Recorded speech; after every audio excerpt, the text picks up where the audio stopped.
What if you had to survive 7 days on a deserted island with only 3 items? $50 million if you make it.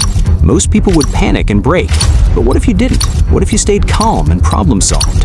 What if you discovered exactly what you're capable of when everything is stripped away? This is the story of 7 days that changed everything. A billionaire walks up to me on the street. He doesn't say hello. He just says, 7 days. A deserted island. $50 million if you survive. I laugh. He doesn't. He slides a contract across the hood of his car. I read every word. It's real. The money is real. The island is real. And the danger is real. He gives me one choice. Pick 3 items. Just 3. That's all I get for 7 days. Everyone around me starts shouting suggestions. A satellite phone, a GPS tracker, a tent, a knife, a water purifier. I ignore all of them. I think for 60 seconds. Then I write down 3 things. A machete, a waterproof lighter, and a fishing net. The billionaire reads my list, looks up at me, smiles for the first time, and says, "Interesting choice. Most people pick a phone." 24 hours later, I'm on a helicopter, looking down on the most beautiful and terrifying place I've ever seen. Dense jungle, rocky cliffs, sharp coral reefs along the shoreline, ocean on every single side. No people, no signal, no way out until day 7. The helicopter drops me on the beach and disappears into the clouds. The sound of the rotors fade, and just like that, I'm completely alone. No voice, no engine, nothing. Just the sound of waves and wind. I take one breath, and I start moving. Day 1. The first mistake most people make on a deserted island is looking for food immediately. Wrong. You can survive 3 weeks without food. You cannot survive 3 days without water. So the first thing I do is find water. I walk inland through thick jungle, machete in hand, cutting through vines and branches. Sweat pouring down my face within minutes. The heat is suffocating. It takes 2 hours, but I find it. A small stream running down from the rocks above. I follow it to the source, clean water flowing from the mountain. I drink until I can't drink anymore. Then I mark every tree along the path back so I can find it again in the dark. Next, shelter. I find 4 trees close together near the beach. Use the machete to cut branches and large palm leaves. Weave them together into a basic lean-to shelter. It takes 4 hours. My hands are bleeding by the end. But by sunset, I have water, shelter, and a fire burning from the lighter. I lay down on the ground and stare at the stars. Day 1 complete. 6 more to go. Day 2. I wake up at sunrise, hungry. My stomach is making sounds I've never heard before. I grab the fishing net and walk to the shoreline. The water is crystal clear. I can see fish moving slowly near the rocks. I throw the net once, nothing. Twice, 3 fish, medium-sized, more than enough. I carry them back to camp, clean them with the machete, cook them over the fire.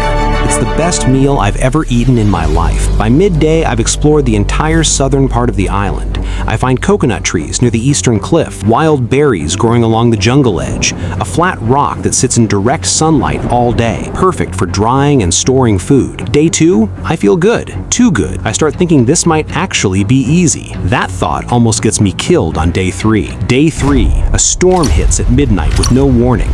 I wake up to the sound of my shelter collapsing on top of me. Rain hammering down so hard I can barely breathe. Wind tearing through the jungle like something alive and angry. I grab the lighter first, before anything else. That lighter is my life. Lose the lighter, lose the fire. Lose the fire, lose everything. I hold it against my chest with both hands and crawl out from under the collapsed shelter. The beach is flooded. The fire is out.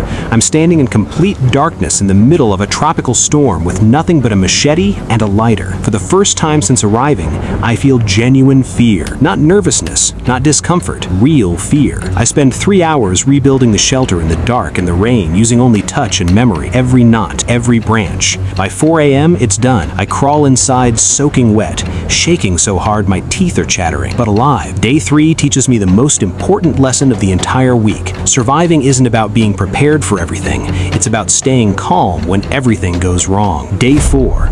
My boots are completely destroyed from the storm, the sole coming off the left one entirely. I wrap my feet in palm leaves tied with vine rope. My shirt is torn in 6 places.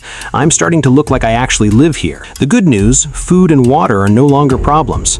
The fishing net delivers every morning without fail. The stream is still flowing. The coconut trees give me natural sugar and energy. The bad news, my mind is starting to break. The silence on this island is unlike anything I've ever experienced. No phone, no music, music, no television, no human voices, just the sound of waves, wind, and jungle birds. By the afternoon of day 4, I'm talking to myself out loud just to hear something human. I name the fish in the stream. I have a full conversation with the coconut. Day 4 is the hardest day of the entire week. Not because of hunger, not because of danger, because of the silence. Day 5. Something shifts on day 5. I stop fighting the island and start working with it. I find a hollow bamboo section near the stream and use it to carry water back to camp so I don't have to walk 2 hours every time I'm thirsty. I build a second shelter higher up the hill away from the beach as a backup in case another storm hits. I find a large flat stone and use it as a cutting board, a cooking surface, and a table. I create a storage system using large leaves tied between trees to keep my dried fish off the ground and away from insects. By the end of day 5, my camp looks like something a professional survivalist built. I sit by the fire that night feeling something I didn't expect to feel: pride. Day 6. I wake up and something is wrong. The stream is completely dry. Overnight, gone. No warning, no explanation, just silence where there used to be the sound of running water. This is the moment that breaks most people. The moment when the one thing you depended on disappears without explanation. I sit down next to the dry stream bed for 10 minutes, not panicking, just thinking. Then I remember something I noticed on day 2 but ignored. Large, broad leaves in the jungle collect morning dew on their surface. I spend 2 hours collecting every large leaf I can find and carefully squeezing the moisture into my water container. It's slow, it's painful, and it's barely enough. Then I remember the fishing net. I spread it between 2 trees at the highest point of the hill where morning air comes in from the ocean. I leave it overnight.